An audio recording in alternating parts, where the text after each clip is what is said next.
Okay sir, start recording. अस्सलाम वालेकुम dear students, उम्मीद है आप सब लोग खैरियत से और अल्लाह पाक आपको अपने हिफ्ज़-ओ-अमान में रखे। Welcome to your MC class और थेरापेटिक्स 1 हम आपको पढ़ाएंगे। कोर्स करिकुलम मैंने आपको सेंड कर दिया था, उसमें जो इम्पोर्टेंट टॉपिक्स हैं हम कोशिश करेंगे कि वो पहले कवर कर लें। आज मैंने जो टॉपिक मुंतखब किया है वो है हाइपरटेंशन। तो लेट्स स्टार्ट। हाइपरटेंशन, जिसको बुलंद फिशार-उद-दम भी कहते हैं और ब्लड प्रेशर का बढ़ जाना, अमूमन लोग इसको इस तरीके से भी जानते हैं। इसकी क्लिनिकल डेफिनेशन क्या है उसको जरा सा समझते हैं।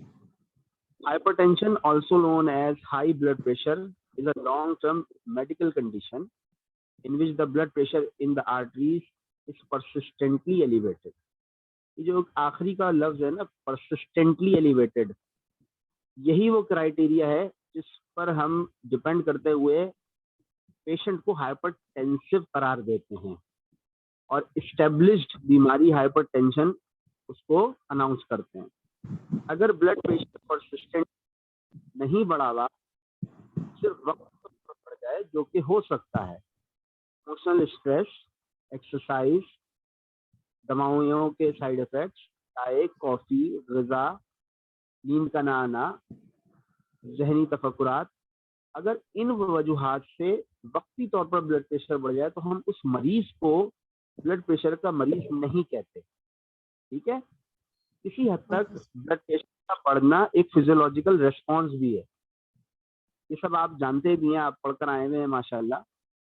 तो हमें एक क्राइटेरिया फिक्स करना पड़ता है कि परसिस्टेंटली रेस्ड बीपी अगर है और कम से कम 3 मुख्तलिफ औकात पर ब्लड प्रेशर बढ़ा हुआ मिल जाए तो फिर हम दवा की तरफ जाते हैं और उसका इलाज करते हैं। अदरवाइज हम रेजिमेंटल थेरेपीज और एहतियाती तदाबीर को पहले मौका देते हैं। ठीक, ये बात समझ में आती है? Yes sir. अच्छा, फिर ब्लड प्रेशर की 2 इकसाम बना दी गई, सिस्टोलिक और डायस्टोलिक। सिस्टोलिक कहते हैं जिस वक्त दिल सिकुड़ता है, क्लोज होता है और ब्लड को इजेक्ट आउट करता है दोनों वेंट्रिकल से। और दोनों वेंट्रिकल से मुराद ये है कि लेफ्ट वेंट्रिकल से ब्लड जाता है एओर्टा में और एओर्टा से पूरे जिस्म में तकसीम हो जाता है, और राइट वेंट्रिकल से ये ब्लड जाता है लंग्स की तरफ ताकि वहां पर ऑक्सीजन ले ले और फिर लेकर वापस आए राइट एट्रियम की तरफ, और ये पूरा एक सर्कुलेटरी निज़ाम है।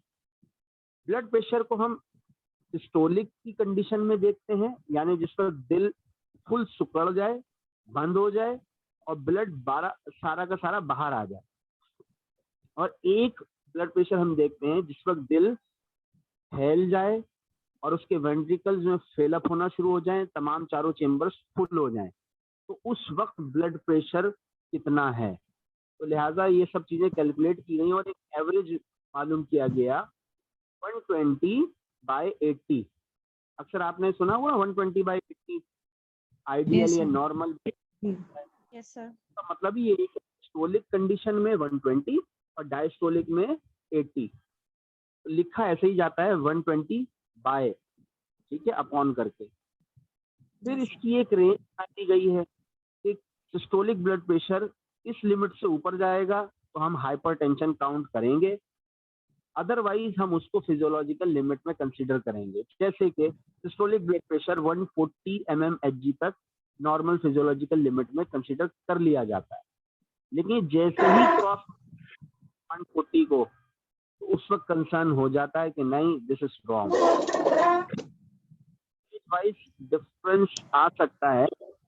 ये 140 की जो लिमिट है ये समझ लें कि 60 साल तक के बंदे के लिए है, लेकिन ये 60 साल से ऊपर का जो बंदा होगा उसकी आर्टरीज में एक नेचुरल चेंज आना शुरू हो जाता है, दैट इज एथेरोस्क्लेरोसिस, और उसकी आर्टरीज और वेन्स में कंप्लायंस कम होने लगता है।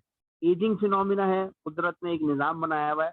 तो फिर हम कहते हैं कि भाई एज अगर ज़्यादा है तो ये ब्लड प्रेशर कंसीडर नॉर्मल ही किया जाएगा।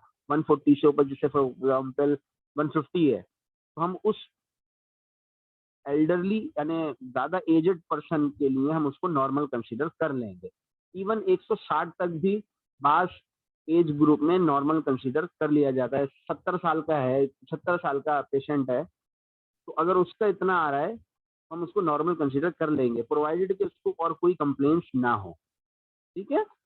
इसी तरीके से डायस्टोलिक जो है वो 90 mmHg है, ये lower limit, lower blood pressure की अपर लिमिट है। ये 90 से ऊपर जाएगा तो हम कहेंगे हाँ जी ये ब्लड प्रेशर का मरीज है।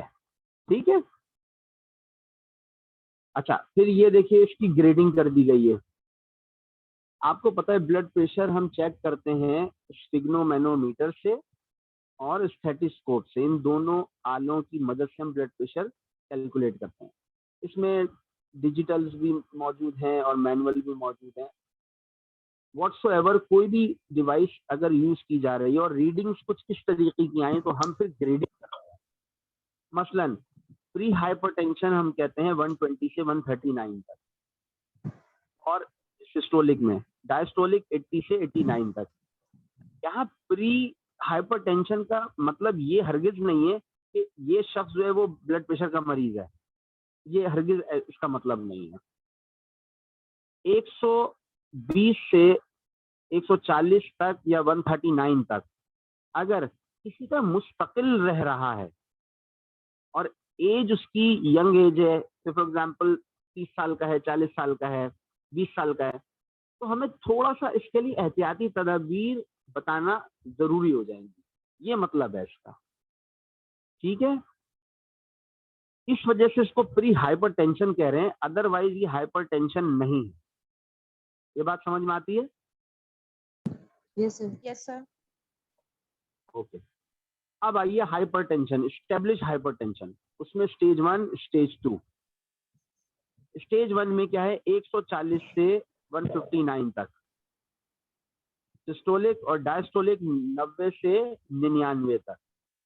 अगर इस रेंज में आ रहा है पेशेंट का ब्लड प्रेशर और यंग एज ग्रुप है जिसमें फिजियोलॉजिकल कंडीशंस में उसका इतना नहीं होना चाहिए था, तो फिर हम कहेंगे yes this person is stage 1 hypertensive.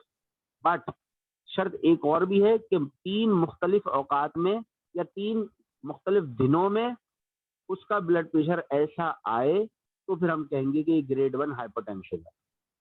ठीक है। हो सकता है फिजिकल कोई रिस्पॉन्स की वजह से हो रहा हो, फॉर एग्जाम्पल स्ट्रेस है या कॉफी पी ली है, अंडा खा लिया है, 2 अंडे एक साथ खा लेते लोगों का ब्लड प्रेशर बढ़ जाता है। ठीक है। मछली भी खा ली, टिक्का भी खा लिया, ब्रोल भी खा लिया और फिर कॉफी भी पी या कश्मीरी चाय पी ली तो ब्लड प्रेशर बढ़ जाता है। अब गर्मियों में कोई कॉफी नहीं पीता अमूमन, ऐसे ही कश्मीरी चाय गर्मियों में नहीं पी जाती, सर्दियों के आइटम हैं ये। अब गर्मी है, ठीक ठाक टेम्परेचर हुआ हुआ, धूप निकली हुई है और उस वक्त वो जो कश्मीरी चाय पी रहा है या जाफरानी चाय पी रहा है या कॉफी पी रहा है तो उसका ब्लड प्रेशर थोड़ा सा ऊपर जा सकता है, लेकिन ये घंटे भर तक के लिए हो सकता है, उसके बाद में ये नॉर्मल हो जाए।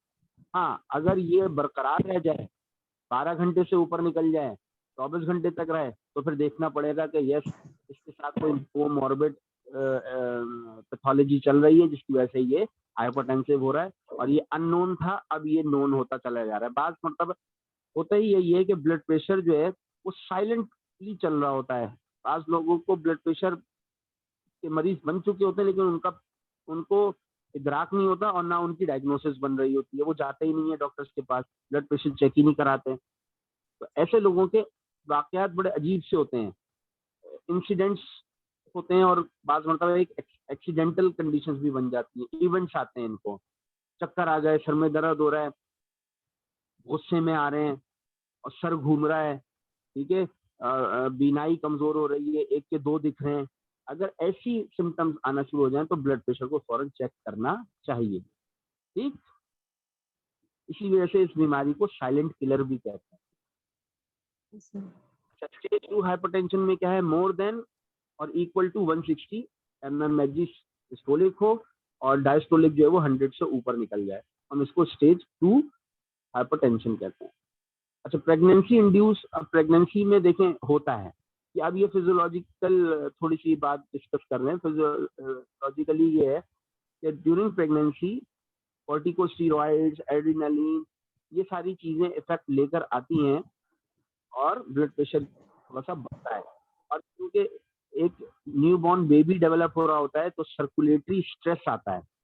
बच्चा अपनी तरफ खून मांग रहा होता है, माँ का जिस्म अपनी तरफ खून मांग रहा होता है, तो दिल तो एक है ना, तो उसकी एक्टिविटी बढ़ जाती है। तो लिहाजा कभी जैसे ट्राइमेस्टर है उसमें ब्लड प्रेशर बढ़ने के चांसेस होते हैं और ये खतरनाक भी हो सकता है। प्रेगनेंसी इंड्यूस खतरनाक हो सकता है, एक्लेम्शिया, प्री एक्लेम्शिया वाली कंडीशंस डेवलप हो सकती है। लिहाजा through out the pregnancy blood pressure monitor करवाते रहना चाहिए। और बीइंग फिजिशियन हम मशवरा देते हैं कि जनाब आप जब भी विजिट पर आएँ तो ब्लड प्रेशर नोट कर आएँ और हमारे यहाँ भी आकर ब्लड प्रेशर चेक कराएं। ठीक है, ये थोड़ी सी केयर्स हैं, ये सारी चीजें। यहाँ तक क्लियर? कोई यस सवाल? सर, वो सर क्लियर है। यस सर, क्लियर है। आप पूछिए पूछिए जी, क्या सवाल है, पूछें। सर क्लियर है। क्लियर है, अच्छा अच्छा। ठीक है, एटियोलॉजी पर हम बात करते हैं। कॉजेज इसके क्या हैं? देखिए, जिसे हम एसेंशियल हाइपरटेंशन कहते हैं या प्राइमरी हाइपरटेंशन कहते हैं, उसका कॉज पता नहीं चलता। हर किताब में आपको यही लिखा हुआ होगा, एटियोलॉजी अननोन।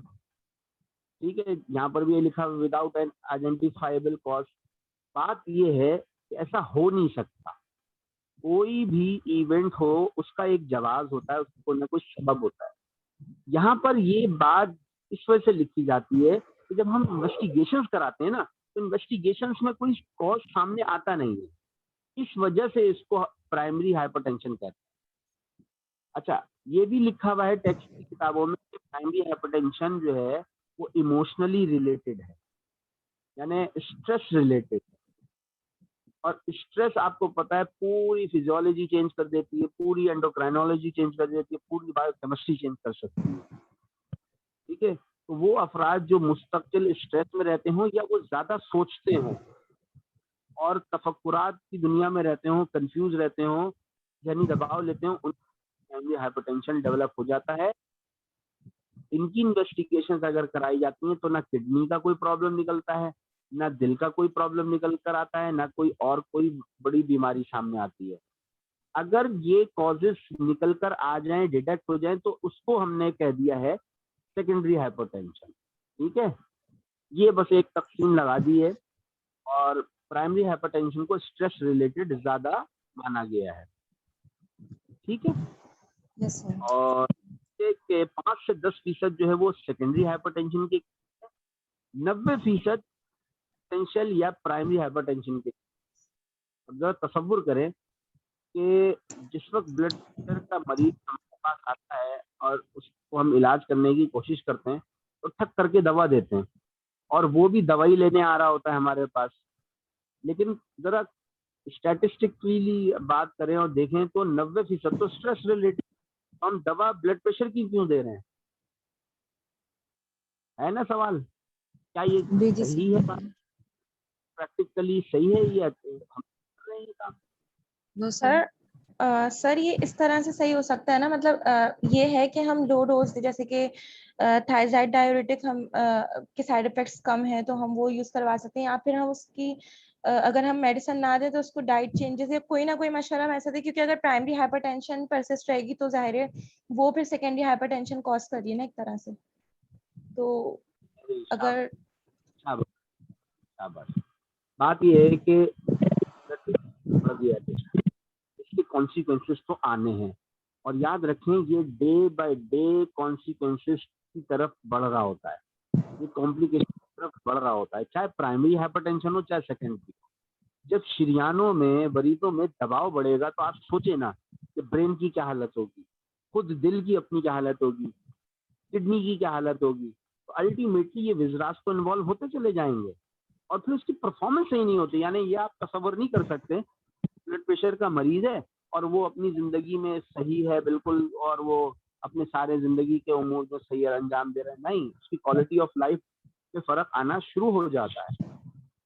हम दवा इस वजह से दे देते हैं कि एटलीस्ट हम उसको रिस्क जोन से बचाएं। और फिर ये भी कहा जाता है कि भाई ब्लड प्रेशर की दवा अगर ले ली तो जिंदगी भर खानी है। अब ये जुमला सुनकर पेशेंट है ना, वो थोड़ा सा पीछे हट जाता है, यार मैं क्या पूरी जिंदगी भर गोलियां खाऊंगा।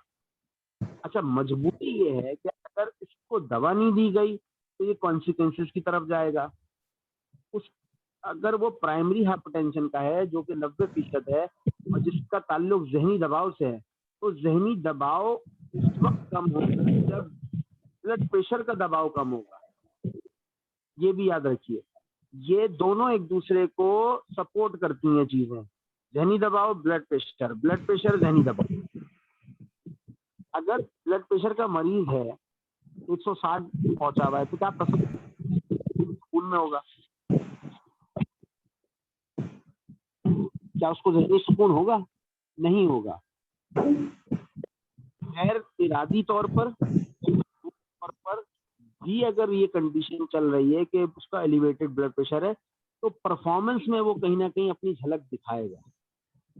वो काम में उलझेगा, वो कहीं ना कहीं गलती करेगा और लोगों के साथ गलत बिहेव करेगा। बाद में पता चलेगा कि वो ब्लड प्रेशर का मरीज है। बात समझ में आ रही है? लिहाजा हमें दवा का सहारा लेना पड़ता है।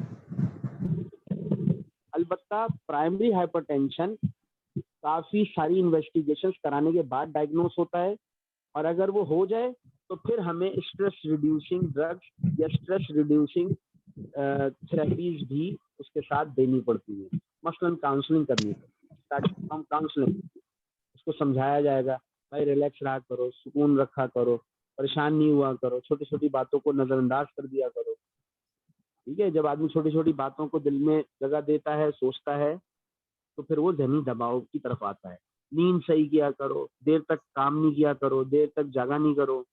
आजकल मोबाइल का जो स्क्रीन टाइम है वो बढ़ गया है। हर शख्स जो है मोबाइल पर अपना दिन का आगाज कर रहा है और इख्तिताम भी उसका इसी पर हो रहा है।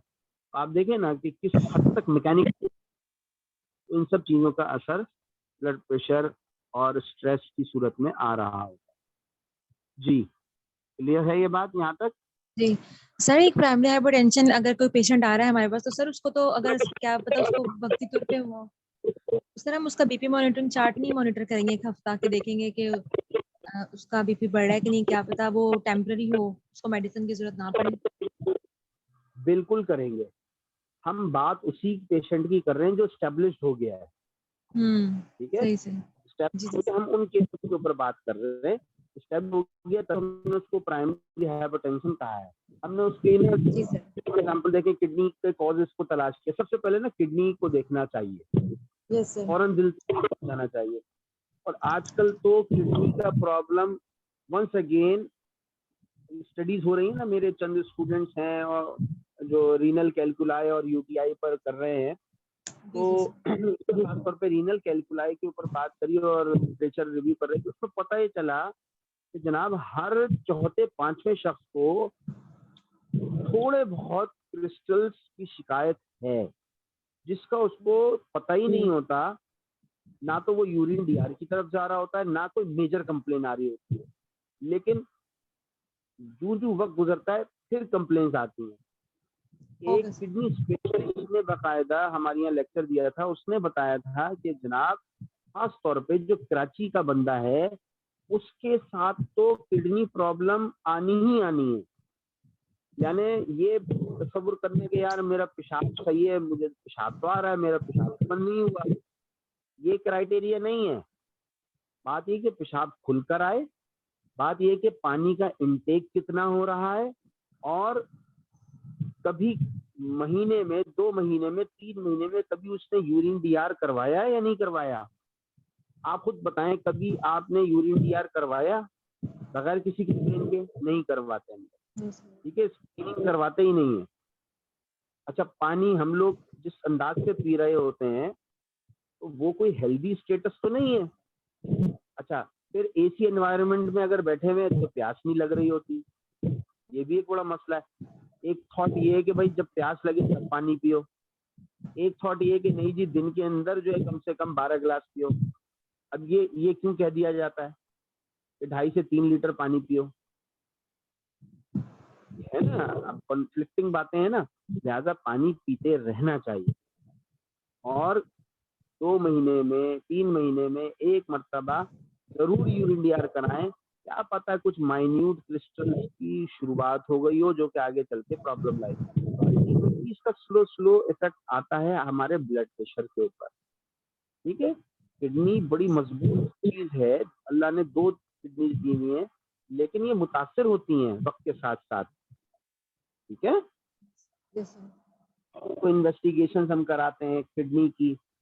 फिर सेकंड जो इन्वेस्टिगेशन होती है वो हमारी दिल की होती है कि भाई दिल का तो कोई मामला नहीं है। फिर तीसरी चीज हम एंडोक्राइन इफेक्ट्स को भी देख रहे होते हैं। डायबिटीज का एक बड़ा मसला है, लोगों को डायबिटीज हुई भी होती है, उनको पता ही नहीं होता। अच्छा, अब फर्ज करें 5 साल से डायबिटीज हुई भी है, पता ही नहीं है। डायबिटीज आपको पता है एक बीमारी नहीं है, सिंड्रोम है, और इसके असरात दिल के ऊपर बहुत ज्यादा है। दिल, गुर्दा, आसाब, बिनाई, ये 3-4 तो हैं ही हैं, ये बड़ी तेजी से मुतासर करती है। लिहाजा ब्लड प्रेशर बढ़ जाता है, दिल कमजोर होना शुरू हो जाता है।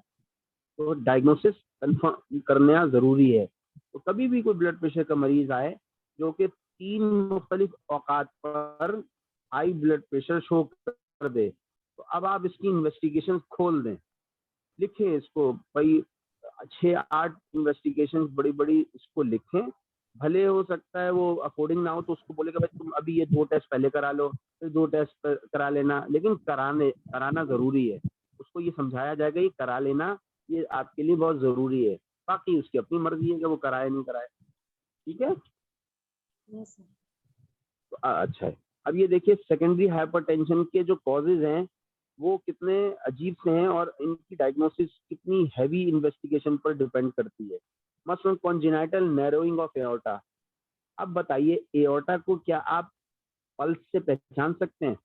एओर्टा की नैरोइंग या ब्लड प्रेशर चेक करते वक्त पता चल सकता है? फिजिकल एग्जामिनेशन से पता कर सकते हैं? हरगिज नहीं। इसके लिए तो सिटी स्कैन चाहिए, है ना। Yes, sir. और कॉन्जेनाइटल पैदाइशी नुक्स हो, Yes. अब ये तो खामोशी से चलता रहता है, पता ही नहीं चलता। अच्छा, कितने मौके ऐसे आते हैं कि हम बच्चों का ब्लड प्रेशर चेक करते हो? आपके अपने खानदान में बच्चे होंगे, कभी किसी छोटे बच्चे का, 5 साल के बच्चे का, 10 साल के बच्चे का ब्लड प्रेशर चेक होते हुए देखा है? नो या सर। किसी ने सोचा हो प्रेशर चेक कर ले? और अगर अल्लाह ना करे उसको कोई कॉन्जेनाइटल प्रॉब्लम है एओर्टा में, तो मसला खड़ा होगा ना जब वो यंग एज में आएगा, जब वो काम करेगा, जब वो मेहनत वाले काम करेगा, एक्सरसाइज करेगा, खेलेगा, भागेगा, दौड़ लगाएगा, बेहोश होके गिर जाएगा। तो कॉन्जेनाइटल बीमारियां ऐसे सामने आती हैं। ठीक है, हादसात की सूरत में सामने आती है। रीनल डिजीज, किडनी, अभी मैंने आपको बता दिया। Endocrine, Cushing syndrome. अच्छा, कुशिंग सिंड्रोम तो फिर भी अपने आप को बड़ी तेजी से प्रेजेंट कर देता है। चेहरा गोल हो जाएगा, पसीने आएंगे, घबराहट रहेगी, दिल की धड़कन तेज हो जाएगी। ठीक है ना। एड्रीनलिन सिंड्रोम है ना ये, कॉर्टिकोस्टेरॉइड्स चेंज होना शुरू हो जाएंगे, एड्रीनलिन चेंज होना शुरू हो जाएगा। ये तो फिर भी अपने आप को प्रेजेंट कर देगा। अच्छा, अमूमन ये अगर दवाइयों की सूरत में हो रहा है तो जल्दी पकड़ में आ जाएगा। मसलन स्टीरॉइड बेस्ड थेरेपी चल रही है उसकी, ठीक है, या कोई पेन किलर के तौर पर वो अच्छा, एक और मसला बता दूं, ये जो क्वैक रेमेडीज होती है ना, क्वैक आपको पता है, जो हकीम अताई डॉक्टर, जो नकली डॉक्टर्स होते हैं, वो स्टीरॉइड्स मिला कर पेन किलर मेडिसिन बना के बेच रहे होते हैं और अपना क्लिनिक चमका रहे होते हैं। तो भाई पेशेंट का तो बेड़ा गर्क हो रहा होता है। जब आप अंडर ग्रेजुएट थे तो मैंने शायद आपको या किसी क्लास को जिक्र किया था, एक डोना कैप्सूल के नाम से एक दवा आती है, डोना। अच्छा, कभी किसी और नाम से आती है, कभी किसी और कभी हब मुफासिल के नाम से आ रही होती है मार्केट में, खूब बिकती है और लोग खूब खरीदते हैं। वो स्टीरॉइड बेस है। उससे क्या होता है, 2 गोली 3 गोली खाने पर रूमेटिक आर्थराइटिस की जो है स्कूल में आना शुरू हो जाता है, गाउटी आर्थराइटिस का पेशेंट स्कूल में आना शुरू हो जाता है, लेकिन उसको लत लग जाती है, उसका दर्द उस गोली के बगैर ठीक नहीं होता। अब खाते रहते हैं। सेल्फ मेडिकेशन हमारे यहाँ आम है, कॉमन है। उसके बाद में क्या हुआ, ब्लड प्रेशर का मरीज बन गया, गुर्दों का मरीज बन गया, और चेहरा सूज गया, चला फिरा भी नहीं जा रहा, दिल जो है वो डूबा जा रहा है, दिल का मरीज बन गया, शुगर हो गई, ये सारी कॉम्प्लिकेशंस आ जाती हैं इसमें, कुशिंग सिंड्रोम का पेशेंट बन जाता है। तो लिहाजा हमेशा कोशिश ये करें कि हिस्ट्री प्रॉपर लें। सेल्फ मेडिकेशन अगर वो किसी पेन किलर की सूरत में ले रहा है तो try to pick that medicine, कि वो मेडिसिन कौन सी है। ठीक है, ये बड़ा हमारे माशरे में है एक मसला कि पेन किलर हर घर में मौजूद है। खवातीन में पेन किलर एडिक्शन बहुत ज़्यादा है, और जो लोकल मेडिसिन अवेलेबल होती हैं थोड़ी सस्ती होती हैं, लेकिन उनका सेल वॉल्यूम ज़्यादा होता है, तो वो ज़्यादातर स्टीरॉइड बेस्ड होती हैं और जा के लोग ले रहे होते हैं। ठीक है, 2 नंबर मार्केट का मसला है ये सारा। इसके अलावा neurological disorders like brain tumours, head injury, इससे भी ब्लड प्रेशर बढ़ जाता है। ब्रेन ट्यूमर में खास तौर पे एक ट्यूमर होता है फियोक्रोमोसाइटोमा, नहीं सॉरी, ये तो उसका है एड्रेनालिन ग्लैंड का, पिट्यूटरी ट्यूमर। हाँ, पिट्यूटरी का अगर ट्यूमर होता है तो भी ब्लड प्रेशर बढ़ता चला जाता है। और हेड इंजरी में आपको पता है, हेड इंजरी में क्लॉट्स बन जाते हैं, वो लोकल प्रेशर मारते हैं ब्रेन के ऊपर, उससे ब्लड प्रेशर बढ़ा हुआ होता है। तो हेड इंजरी में कोशिश की जाती है जल्द अज जल्द जो है वो इंट्राक्रैनियल प्रेशर को कम किया जाए और इंट्राक्रैनियल एडिमा जो है वो कम किया जाए। तो मैनिटॉल की ड्रिप्स लगाते हैं, और फिर भी अगर काबू में नहीं आए तो फिर न्यूरो सर्जरी की तरफ जाते हैं। ठीक है, तो ये मामला बड़े पेचीदा हैं, इसमें फर्टिलिटी रेट ज़्यादा है। स्लीप एपनिया में क्या होता है कि नाक का कोई मसला होता है, डीएनएस का पेशेंट है। इस वक्त डीएनएस के पेशेंट्स भी बहुत बढ़ चुके हैं, क्योंकि पॉल्यूशन, डस्ट, धूल मट्टी से एलर्जिक राइनाइटिस होता है लोगों को, और ये जब कंटिन्यू हो जाता है तो वो डीएनएस की शक्ल इख्तियार कर लेता है। अब नाक जो है वो बंद होती चली जा रही है, लिहाजा सांस लेने में मुश्किल होती है, और रात को घबराहट होती है, घबराहट से बंदा उड़ जाता है, तो उस वक्त उसकी पल्पिटेशन भी हो रही होती है, ब्लड प्रेशर भी बढ़ा होता है, और अगर मुस्तकिल रहे तो फिर ये सेकेंडरी हाइपरटेंशन का मरीज बन सकता है। Medications like NSAID, oral contraceptive, cocaine, इनके सबके साइड इफेक्ट्स हैं। लिवर सिरोसिस का भी यही मामला है। ठीक, तो ये एक सारे जो हैं वो कॉजेज हैं सेकेंडरी हाइपरटेंशन के। रिस्क फैक्टर्स देख लीजिए, CAD after 50 years of age. CAD का मतलब है कोरोनरी आर्टरी डिजीज। मैंने बताया ना कि जैसे जैसे एजिंग होती है एथेरोस्क्लेरोसिस का प्रोसेस स्टार्ट हो जाता है, लिहाजा इसके लिए एक्सरसाइज करनी बहुत जरूरी है, डाइटरी पैटर्न को अच्छा रखें, एंटीऑक्सीडेंट फ्रूट्स लें, वेजिटेबल्स लें और सप्लीमेंट्स लें, इससे बहुत ज़्यादा फर्क पड़ता है। विटामिन ई का इस्तेमाल रखें, विटामिन सी का इस्तेमाल रखें, इससे बहुत फर्क पड़ता है। नींबू का इस्तेमाल रखें, सिट्रस फ्रूट्स के ऊपर ज़्यादा इन्हिसार करें, सब्जियां खाएं, और चिकनी चीज़ें कम करें, पॉली अनसैचुरेटेड फैट्स जो है वो कम करें, वेजिटेबल ऑयल की तरफ आए, फास्ट फूड कम करें, स्मोकिंग क्विट करें। ये सारी चीज़ें जो हैं वो अगर कम करते चले जाएंगे तो बहुत बेहतरी आएगी। अदरवाइज ये सारे रिस्क फैक्टर्स हैं, स्मोकिंग, डायबिटीज